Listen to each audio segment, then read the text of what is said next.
Yes, now it's time to greet you all. Very, very welcome to this evening with two interesting lectures from Professor Gilboa from the EPD Forum. He will later explain what this organization is and also present himself. It's the Sweden-Israel Friendship Association who arranges this evening together with the EPD Forum. And Professor Gilboa will speak about two subjects. First is about the EU, United States and Israel. And he will lecture for about 40 minutes, and then we have around 20 minutes for questions and answers. And then we stand up for a few minutes. And the next lecture is about Syria, the future of Syria from an Israeli perspective. And also there, about 40 minutes lecture, and then questions and answers. So, we are very happy to greet you. Welcome to Sweden.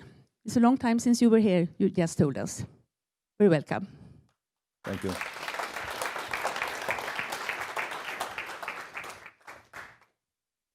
Good evening. I'm happy to see all of you here.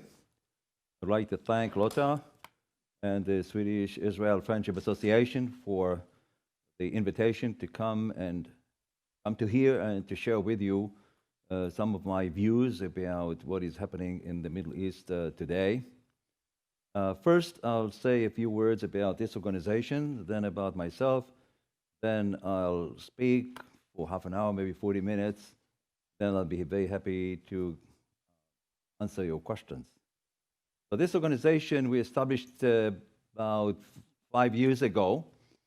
We referred to a number of Israeli scholars who felt that Israel is not well understood, to say the least, in many countries, especially in Western Europe and the United States. If you depend on the media or even on the academia for balanced and in-depth information about Israel and the Middle East, you will not get it.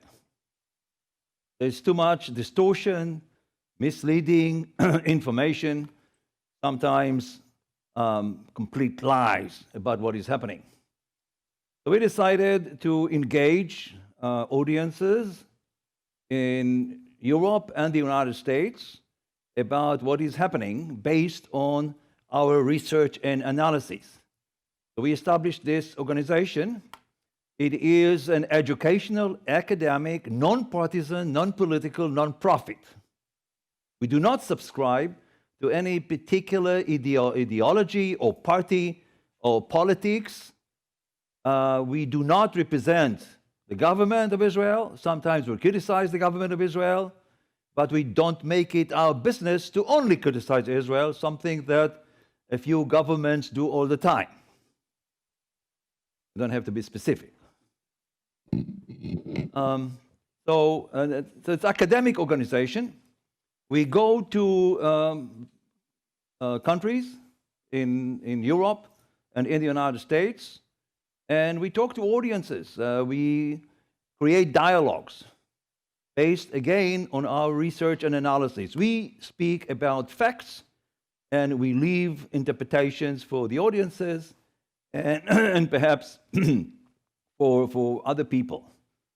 And we try to be as objective as one can be in academic research and analysis. We have visited cities and places in the United States and the former Eastern Europe, and now we are trying for the first time Western Europe. It hasn't been easy for us. We have what to say, but sometimes we don't have audiences because they don't want to hear what we have to say. So it's not easy. So this is the organization, and this time we are coming to Sweden. I am accompanied by another professor from Tel Aviv University, who is an expert on Islamic studies. He is the head of Islamic studies in Arabic at Tel Aviv University. I myself come from Bar-Ilan University. Something about our program. So this is our program, and you can find some information about us this leaflet, which you are welcome to take in the break that we will have in between my two lectures. Something about myself. I am a third-generation Israeli. My forefathers came to Israel in the middle of the 18th century, and we established a village in the country. So I cannot be told all kinds of false things about the development of Israel and the Arab-Israeli conflict, because I've seen it with my own eyes. I studied international relations at the Hebrew University, then got a PhD from Harvard University in the United States. I've been teaching at the Hebrew University as well as at Bar-Ilan University, international relations and international communication. And I'm holding another position, academic teaching position, at the University of Southern California in Los Angeles. So I'm dividing my time between the United States and Israel. My areas of research include United States policy and the Middle East, American-Israeli relations, as well as another field which is public diplomacy. So this is about public diplomacy. And I've written many books and many articles. I'm here to speak about two issues. One is the United States, the EU, and Israel, and the second one is going to be on Syria, what will happen in Syria in the foreseeable future. So I'll start with the United States, the EU, and Israel. And obviously, the way to do it is to compare American policy with EU policy. Now, in the last 2 years, American foreign policy and American-Israeli relations have been shaped by Donald Trump. I know that he is not popular here. And I'm not going to make any comments about his personality or style. This belongs to my professors of psychology. But I am prepared to talk about his policies. So I'm making a distinction between the person and his policies. During the Obama years, United States and the EU and many European countries held very similar opinions about Israel and the Middle East. With Trump, it has completely changed. Europe, the EU, stayed where it was during the Obama years, but Trump completely revolutionized and completely changed American foreign policy in the Middle East, including American-Israeli relations. American-Israeli relations is only part of the problem, or part of his foreign policy. So we have to look at his wider ideas. He is being described as an erratic person who determines policy based on the time he wakes up in the morning and the kind of news he watches on Fox News or CNN. And that he is not that consistent and contradicts himself all the time. But on the Middle East, I think one can identify certain patterns of policy. And he completely changed American policy, first and foremost on Iran, then on Israel, Israeli-Palestinian negotiations, Syria, and international organizations. Completely change it. So presidents like to change policies when they assume power, so that they would not be blamed for continuity. They want to do their own things. When it comes, for example, to the Israeli-Palestinian conflict, Trump said he wants to produce the deal of the century. For many politicians and policymakers, they use the term agreement. He's a businessman. So he is using the term a deal. The problem is that negotiations in business and in politics are very different. Therefore, the whole idea of a deal is problematic, especially in the Middle East bazaar of negotiations.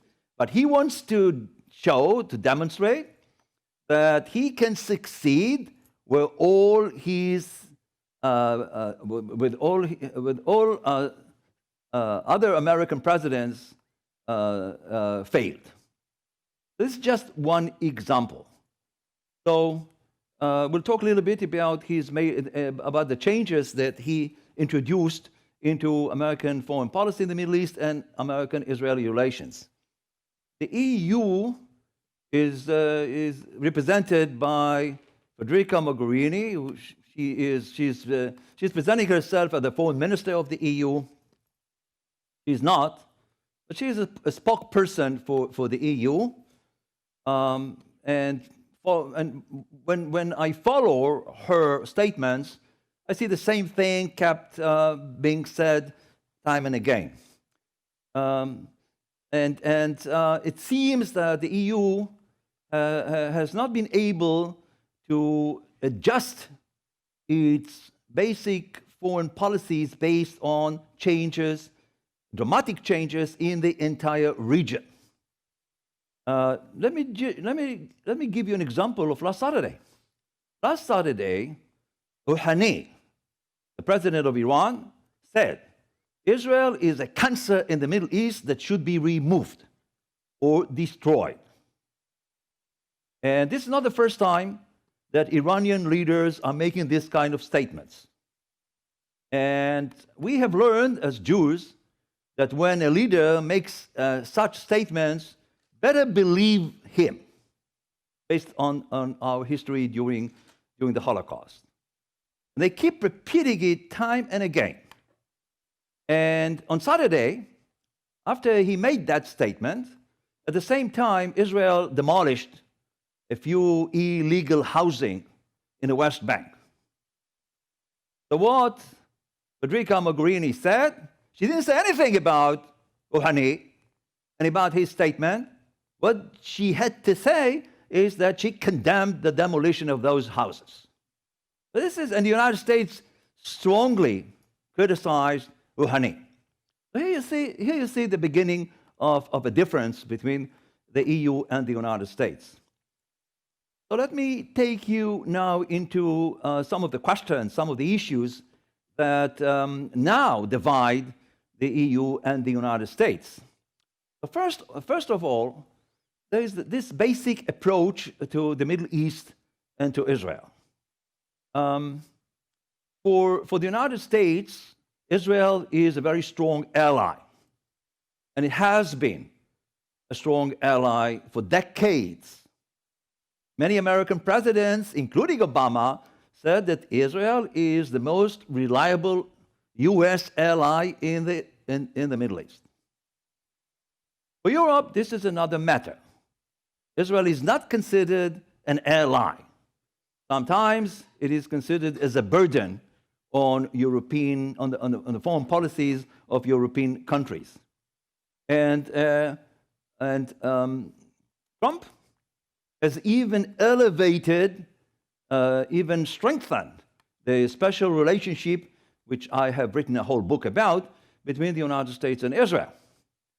So this is a major difference between Europe and the United States. He changed the whole approach to Israel. Europe, the EU, stayed where it has been now for many years.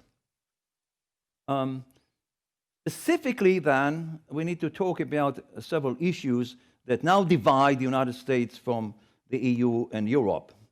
But I need to say something about Europe or the EU. Henry Kissinger used to say, I don't know what the EU is. I want the phone number of the EU. I can't find it anywhere, the phone number. Because the EU is not made of one piece. And we find differences especially between the former Eastern European countries and the West. And even in the West, we find some differences between and among countries. Nonetheless, we can still generalize about the EU as far as those statements and policies that come out from the mouth of Federica Mogherini. So I'd like to begin with Iran. Iran is the #1 issue in the Middle East for everybody, except the Palestinians, maybe. But it is not the main issue for Europe. For Europe, still, the Israeli-Palestinian conflict is the #1 issue. I was in Brussels about a year ago. The only thing they were interested in is when Israel will sign peace with the Palestinians. What will happen with peace with the Palestinians? I don't know if you noticed, but in Europe, the negotiations with the Palestinians are called the Middle East peace process.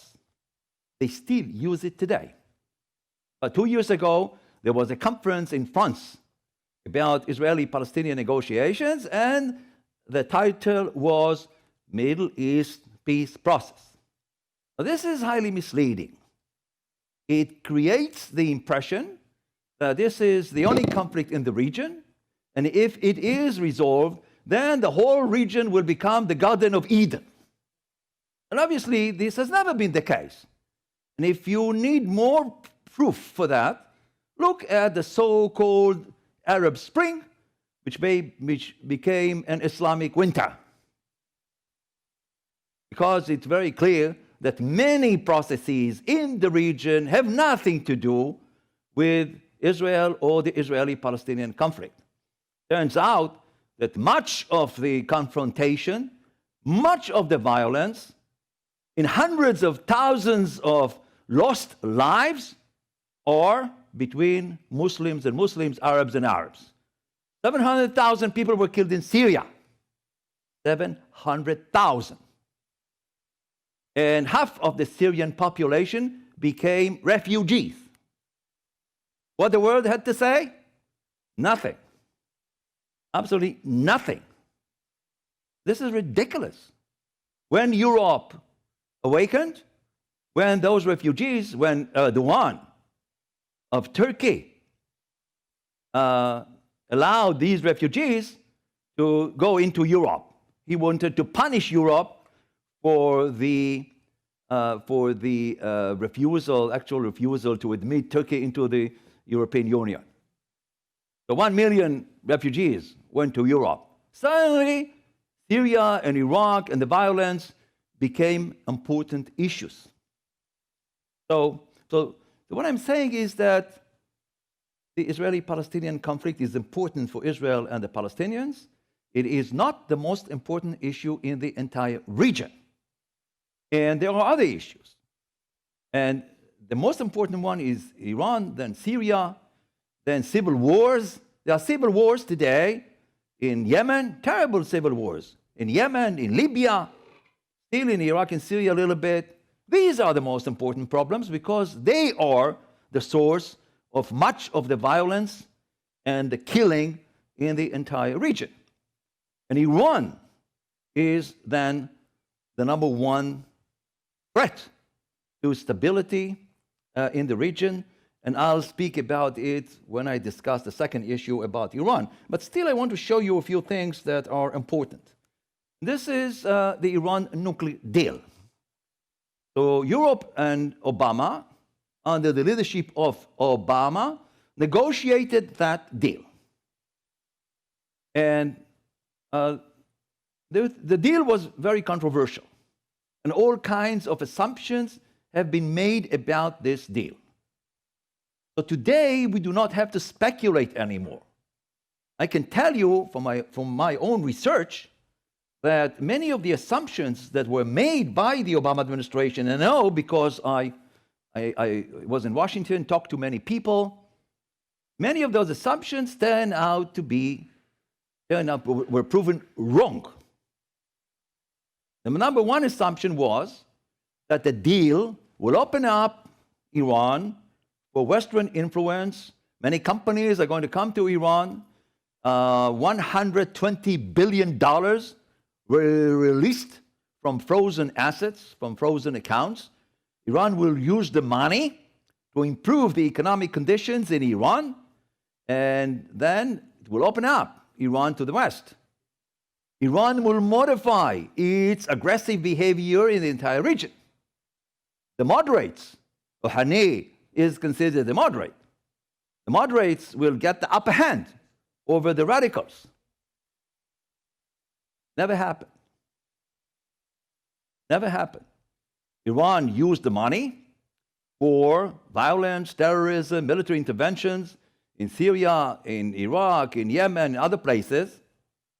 And the people of Iran in recent months have shouted in Tehran, we don't want you to spend that money on foreign adventures. We want the money to be spent in Iran. But that didn't happen. Another thing that didn't happen were experiments with missiles. This was left out of the agreement. I never understood why it was left out of the agreement.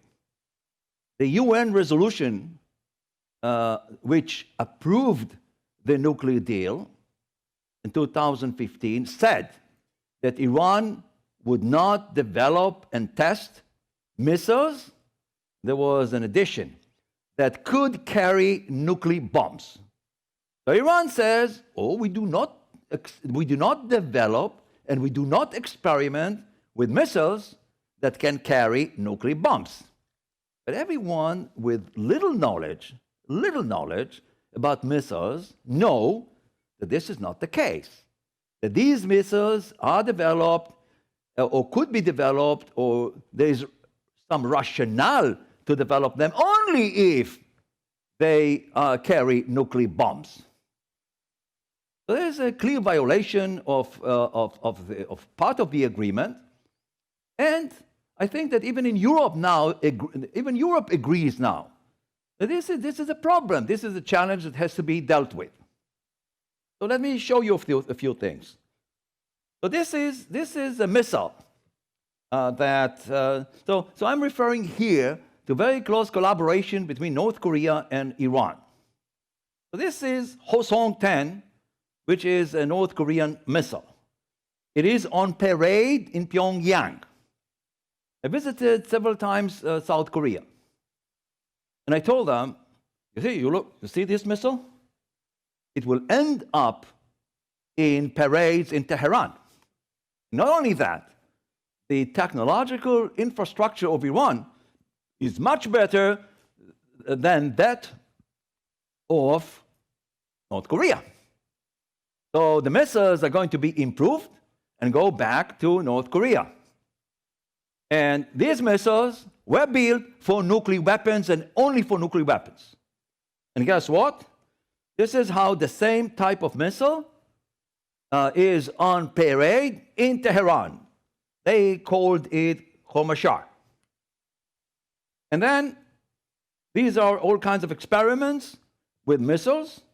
And look at this. This is a statement made in January 2017 by Javad Zarif, very shrewd foreign minister, was educated, got his PhD at the University of Denver. And he said, Iran will not use, you see it up there? I cannot show you that with my pointer. Iran will not use ballistic missiles to attack any country, right? So this is one voice. Here's the action, not the voice. So this was on September 3rd, 2016. Iran tests ballistic missiles carrying the message, Israel must be wiped out, both in Persian and in Hebrew. You can see on the right, see the missile on the right? See here? It says in Hebrew, Israel must be wiped out. And at the same opportunity, Iranian officer says that the missiles have been designed to reach Israel. What do you do with this? You close your eyes, don't say anything. It's okay to do that. So you say that Israel should be destroyed, then you develop missiles, and the next step is to develop nuclear weapons. There's no question in the mind of many people that this is exactly what Iran wants to do, and received a license to do so by the Iran nuclear deal. So after 3 years, one has to reconsider. So what Trump did is to cancel the deal and to impose tough sanctions on Iran. 2 waves of sanctions. The second one was just imposed I think it was on November 5th, this month. And these sanctions were imposed on Iran's oil and gas industry. What Europe does? Trying to undermine the sanctions. Circumvent all kinds of sanctions because the EU believes that the Iran nuclear deal was good, that there are no problems with the deal, or if there are problems, then the deal should not have been cancelled. But it's quite obvious that the deal left all kinds of black holes that have to be addressed. And even European leaders say, for example, with missile experimentation, that this is an issue that has to be addressed. So how this issue is going to be addressed?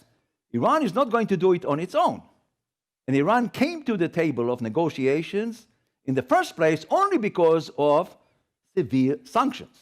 Now these sanctions, these American sanctions, are not going to be as effective as the others were, because the others were adopted by the UN, and Russia and China also participated in them. Nevertheless, Trump is telling European companies, you have to make a choice. Either you deal with us or you deal with Iran. So European governments are telling these companies, oh, don't worry. We'll compensate you. We'll find ways that you would not lose by coming out from Iran. But these companies believe Trump much more than they believe their own governments. And so this is an issue that strongly and viciously divides Europe from the United States, the EU from the United States. But this is another issue that I want to mention. This is just the EU. Turns out that the EU is engaged in a massive effort to delegitimize and undermine the elected Israeli government.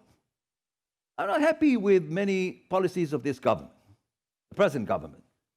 Although, when it comes to Israeli-Palestinian issues, one can say, okay, Netanyahu is not that much interested in peace. But there were other governments in Israel run by the left, and they couldn't go anywhere either. So it's not just the Israeli government. In any event, what you see here, huge investments of the EU and specific countries, including your own country, in all kinds of organizations declaring themselves to be human rights organizations, but in fact what they do is to undermine the Israeli government. So all kinds of organizations that even say that Israel should not exist, delegitimize, demonize Israel, inside and outside Israel, are supported by donations and contributions from European countries and from the EU. This is unacceptable. I could not find any example in contemporary international relations where a political unit, a supra-political unit like the EU and European countries, including embassies in Israel, that make such an effort. It's unheard that that kind of thing could even exist. And we found, I don't have now time to go into this, but believe me, there's a huge challenge for Israel to deal with that investments, millions of euros going into so-called human rights organizations. Some of them are, but most are not.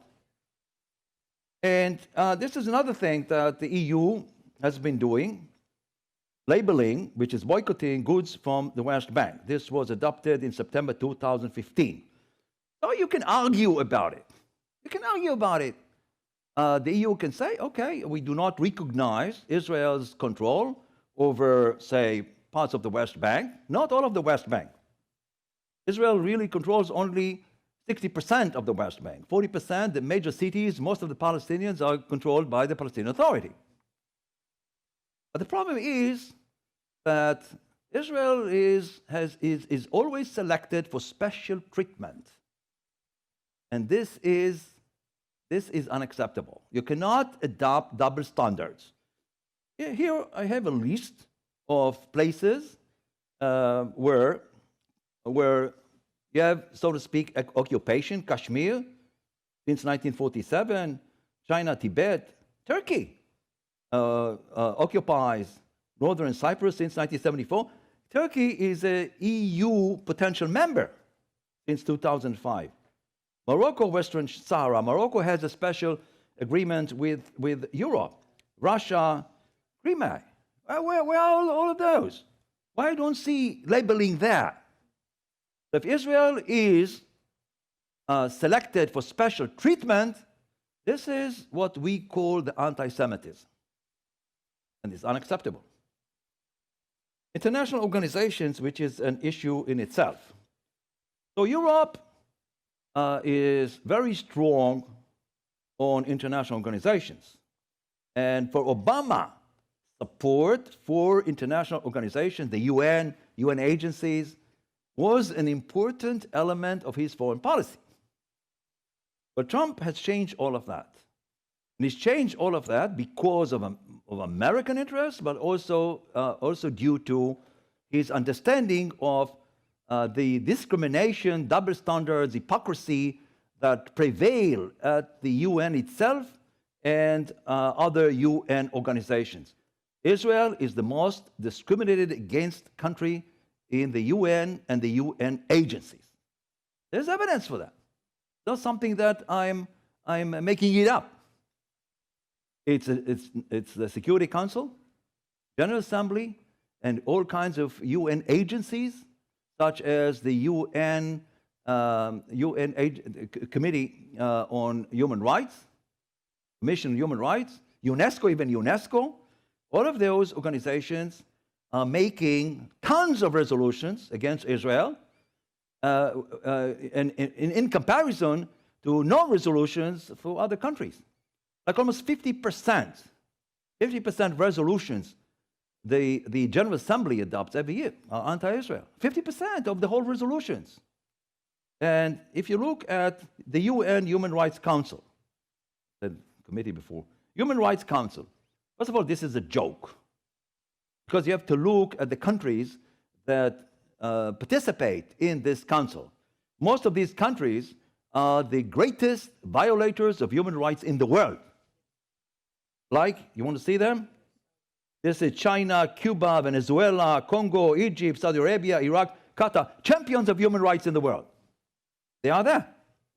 There are a few European countries there which accept and go along with every ridiculous and outrageous resolutions that are made against Israel. But this is especially outrageous. There's one Article 7 just on Israel, and one Article 8 for the entire world. Like almost 70% of the resolutions here are against Israel. This is unbelievable. So American presidents went along with this. Trump said, not in my time. So here's an ambassador to the UN. It's pity for us that she resigned from that position, Nikki Haley.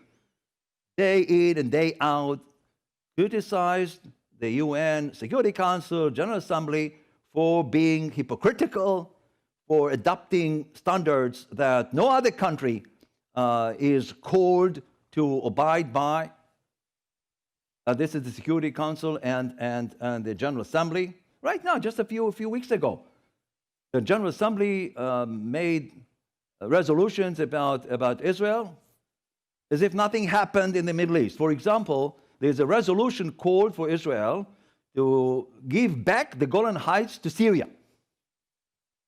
This was repeated even in the last 4 or 5 years. Bashar al-Assad murdered 700,000 people. And he's complaining about Israel violation of the human rights of the Druze in the Golan Heights. And countries vote for this, including European countries. This is unacceptable. So this is a list of you see, so from 2006 to 2015, you see, resolutions against Israel at the UN Human Rights Council, 62 against Israel, 59 for the entire world. Does it make sense? And this is another place, UNESCO. Terrible place. This is a decision that was made on October 13, 2016. This resolution says, UNESCO, right, says that all of the holy places in Jerusalem are Muslim only, are Palestinian only. Some European countries abstain. I found that to be astonishing, because if the Jews have nothing in the holy places in Jerusalem, there is no Christianity. But they so much cave in to Palestinian manipulation that they went along with us without thinking. There was another ridiculous resolution made by UNESCO about the Cave of the Patriarchs in Hebron, Palestinian only. So Israel had to fight that by itself. Come Trump, and Trump says, number one, these are not acceptable. Number two, I'm not funding you anymore. Number three, I'm getting out from you. You are so ridiculous, I don't want the United States to be there. Well, he took the right decisions about these ridiculous, outrageous international organizations. But Europe plays the game. No problem with all of these huge violators of human rights. Europe goes along with that. Votes time and again for absurd resolutions of the kind that I've just mentioned to you. Finally, briefly, I'll talk about Israeli-Palestinian negotiations. So Trump has turned the table on the negotiations. I must say that for me, it's quite interesting to note that Obama was the friendliest American president to the Palestinians. But during his time, there was the least number of negotiations. There's a paradox here. And so, for me, it meant that the Palestinians don't want negotiations. They don't want really a peace agreement. I don't think they want even a Palestinian state. And I have my own way of telling you why this is the case. But Europe is telling us, number one, get out from the West Bank. Number two, dismantle all your settlements, take out all the settlers, and establish a Palestinian state, and you will have peace. The only problem with that approach, and I'm hearing it all the time, and I am sorry to say that the Palestinians were given two opportunities to show that they are interested in peace. One is the Oslo process, and the second one is Gaza. They want to focus on Gaza. Why Gaza? Because what Europe is telling us to do is exactly what we did in Gaza. Dismantle all the settlements, cut out all the settlers, took out all the military, and we were told Gaza will become the Singapore of the Middle East. Like the most flourishing political unit in the region. What do we got? We got Hamastan. They suffer. The people of Gaza, 2 million people, really suffer. They are poor and they suffer. 50% unemployment. But who's to blame for? Hamas is getting Hamas's budget is about $300 million. What do they do with the money? Roads, factories, education, health. No. They build up the military, they build rockets, and attack tunnels on Israel. $300 million every year. They got a chance to prove that they can rule a peaceful entity on the border with Israel. They do exactly the opposite. So who is telling us to do the same thing in the West Bank? And who can guarantee that what will happen in the West Bank is going to be exactly like Gaza? Who can guarantee that? So, comes Trump. Trump told the Palestinians, first of all, he put the blame for the absence of negotiations on the Palestinians. Europe put the blame on Israel. He put the blame on the Palestinians. Then he transferred the embassy to Jerusalem. Then he cut funding for the Palestinian Authority, saying, I'm giving you about $450 million a year to engage in negotiations. You're not doing it, no money. And where the money goes of the Palestinian Authority, it's another issue in itself. So he cut funding. And then he said, what is this agency for refugees operating in Gaza and the West Bank? It's called UNRA. Instead of rehabilitating refugees, it provides, it permanently ensures that this will continue to be refugees forever. And there's another agency of the UN for all the refugees in the world. They do the right job. This one the wrong job. We cut funding for UNRWA. What Europe does, step in. So the money that Trump took from UNRWA, the EU and European countries are now trying to fill up. And what is this? Undermining American policies and attempts to bring the Palestinians into negotiations, to show them that the time is not on their side. And I think I'm out of time. Maybe I spoke too much. So thank you for coming and for listening, and I'll be happy to answer your questions now.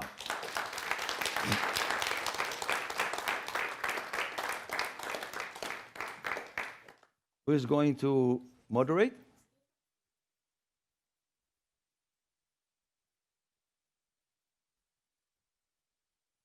Thank you so much, Professor Gilboa. Is there any questions here? Okay, a hands up here. Thank you for a nice presentation. I just have a question. I mean, I think all who are here now, can you hear me? Everybody who's here, sitting here, I think agree with Trump in the sense when it comes to his Middle Eastern policy and the bias the world has shown against Israel and so on. But I mean, he has also a lot of other strange ideas about the world and say the climate impact on so on. And this has caused a split or a division and maybe sort of between, let's say, the party and the Republicans. And Trump will not be there forever. So how do you see the future? Has he sort of very pro-active Israeli politics in the future, may that shift so that the Democrats, if they come back in power, become even less positive to Israel? Okay. So first of all, I would have preferred Obama to adopt the same policies. Or even 50% of what I said, if Obama had adopted, would have been better. But I already made a distinction between his personality and his policies. I'm also making a distinction between his policies in the Middle East and other policies which are much more controversial. Now, I think Israel has a huge problem with the Democratic Party in the United States. Part of it has to do with the not just Netanyahu, Yes, Netanyahu infuriated the Democrats by opposing Obama on Iran and about the Israeli-Palestinian negotiations, and he went to Congress and criticized the president on Iran.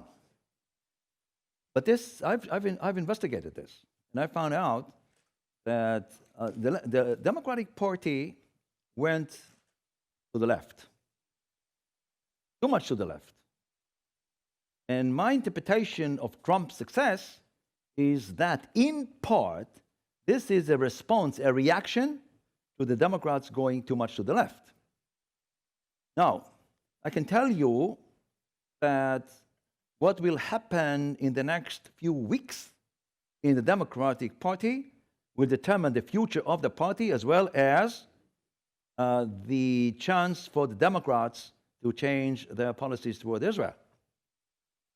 There is a huge fight now between the radical branch of the Democratic Party and the center, and the center of the main straight center of the party.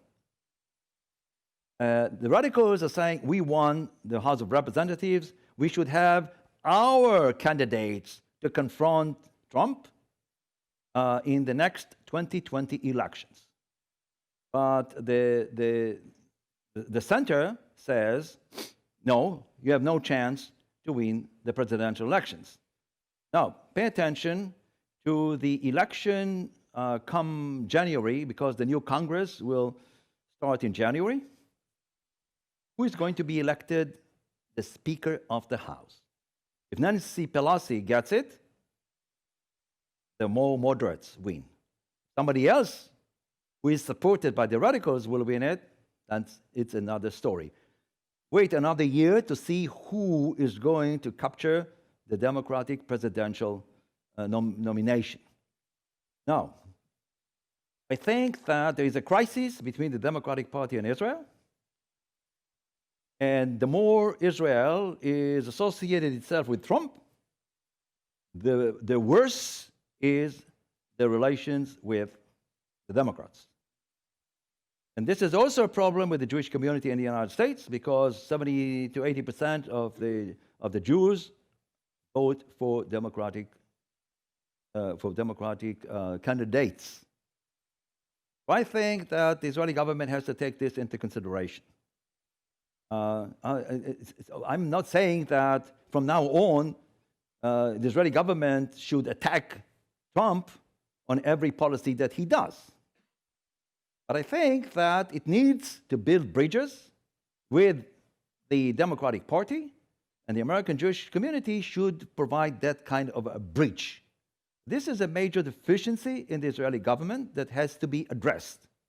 I've been writing about it and talking about it in my radio programs, television programs, and as of yet, I have not seen adoption of that course. But maybe Israel will be forced to do it if the radicals win. Then perhaps another approach will have to be adopted. Okay, thank you. I had another question here from the gentleman here. My name is Ted Goldberg, American living in Sweden. I think I know about America, and I'm a little surprised that you're emphasizing Trump as a human rights person. I did not say that. Well, what you were saying is you're saying that he is supporting human rights, and that I think you have to put in that he's a businessman, and if he is supporting Israel, I believe it has to do with business. It has more to do with money. Because if you look at Trump's human rights record in the U.S., if you see what he and his party are doing to blacks, to minorities, neither he nor the Republicans are particularly interested in human rights. I wonder if they're Democrats at all, if they believe in a democratic system. I think not. And so I would sort of say, what does American policy towards Israel, what kind of business, what's the business behind it? What's the money in it? Because that's what interests Trump. That's my opinion. Okay, first of all, I did not say that Trump is a human rights person. He is far from that. But he went against the UN Council on Human Rights. This does not mean that he is a human rights person. There's no connection here between the two. Going after the human rights, the UN Human Rights Council does not mean that you are yourself a champion of human rights. And I tend to agree with you about his record in this. Now, I don't know if I could attribute much of his relations with Israel to business. But I think you can make much better business with the Arab-rich countries, especially, say, with Saudi Arabia. I'll talk about it and the Persian Gulf states. I'll talk about it a little bit later on Syria. But if you want to find some business rationale, so I can tell you that Israel is a very small country with 8 million people. But we have startups more than Britain, France, and Germany combined. Number 2 in the world after the United States. So if you talk about innovation, high-tech startups, like I think we are number 1 in the world in cybersecurity, which is huge. We just had a few weeks ago a visit by the number 2 person in China coming to Israel. What he was after: technology, innovation, sustainability. You can make a case, and the Israeli economy is very strong, one of the strongest economies in the world today. I can only imagine if we had peace, we could have been one of the richest countries in the world. Richest, because we still invest a lot of money in defense. So, I don't know. Trump has never invested in Israel. I think he bought a piece of land. One time he bought a piece of land and he lost money on it. And I know that particular place. But he didn't do business in Israel. And I agree that he is a businessman, and his approaches to politics and foreign policy are driven by economic considerations. I think the trade war with China is part of it. I don't know I don't know if he is really with regard to Israel, that he's really motivated by money. I don't know. I cannot really prove that. Thank you so much. Is there any more questions? Here we have a lady. My name is Diana Schwartz. I know that his son-in-law is Jewish. Does that have anything to do with it? Yes, there is a rise in anti-Semitism in Europe, in your country, but also in the United States. American Jews blame Trump for that. Like the Pittsburgh recent massacre. The Jewish leaders attributed this to Trump and his tolerance of extreme political movements, organizations, and people. Now, so he says, how could I be responsible for anti-Semitism when I have, in my own family, we have Jews? But the biggest anti-Semites would say, many of my best friends are Jewish, as if to say I could not be anti-Semite. But when I hear that many of my friends are Jewish, I know that you are an anti-Semite, and you only conceal your behavior or your ideas by saying so. Now, I don't know if this is an advantage. I think that I happen to believe that when you have too many Jews in the American government and people don't like the government, then they are motivated to be anti-Semites. So for me, for example, I would have preferred to have an American ambassador in Israel other than David Friedman, or to be the chief negotiator for the Palestinians, somebody else than Jason Greenblatt. Jews. But it's not up to me. So it's a double-edged sword. That on the one hand, you have sympathetic ears. On the other hand, they are constantly blamed for being biased, one-sided. So it's more difficult for you to mediate. And this is what the Palestinians are arguing all the time. Jews are running the game, But I think the Palestinians say so because they themselves are anti-Semite, and they think that everything is that the Jews control the whole world. Incidentally, I need to tell you, I lecture, and sometimes I advise the Chinese government. And I found that they use anti-Semitic statements, like the Jews control Washington, the Jews control the entire banking system. These are classic anti-Semitic statements. They are not anti-Semites. They are not. But they say statements that sound like. And so I'm making a distinction between when Europeans say that, you know, that this is an expression of anti-Semitism. When Chinese say that, without knowing the meaning of it, it is not. But you can find statements like this in China, Japan, India. Any other questions? Is there any more questions? We're going to have a 10 minutes breaks, but I think we can have one more question if someone has it. I can promise you that the next Have lecture one is not here, going to be as long. back. A young gentleman here. For everybody who wanted a break. My name is Magnus Wickberg. Just a short question about Trump. Does his policy on Iran and Israel stems from a genuine understanding of the problem in his, or is it just that he wants to be like anti-Obama? Okay, first of all, he wants to be anti-Obama. But this is not just unique for him. You know, as I said earlier, presidents like to depart from the policies of their predecessors. But I think he believes, and he said so many times, that this was a bad deal that has to be corrected. You can argue with the way he does the correction. But I think, my judgment, this was not a good deal. It was not a good deal. Obama could have done much better.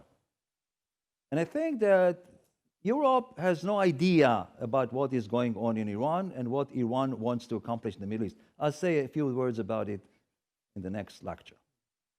So if you want me to divide his motivation between opposing Obama and a genuine interest in dealing with Iran, I cannot do that.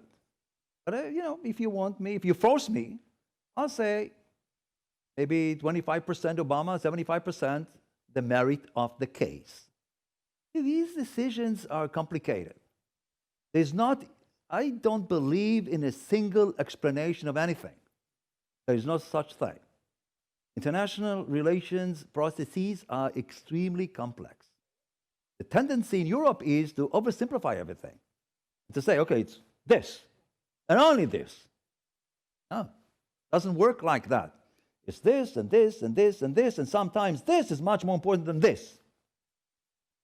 So it's a tough question for political scientists to answer, because we don't have like a Geiger machine to gauge these kind of things. So I think we can end this session.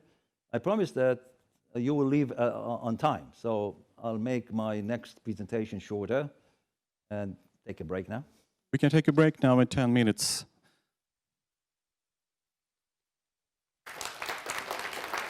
If you want information about our programs, you can take it.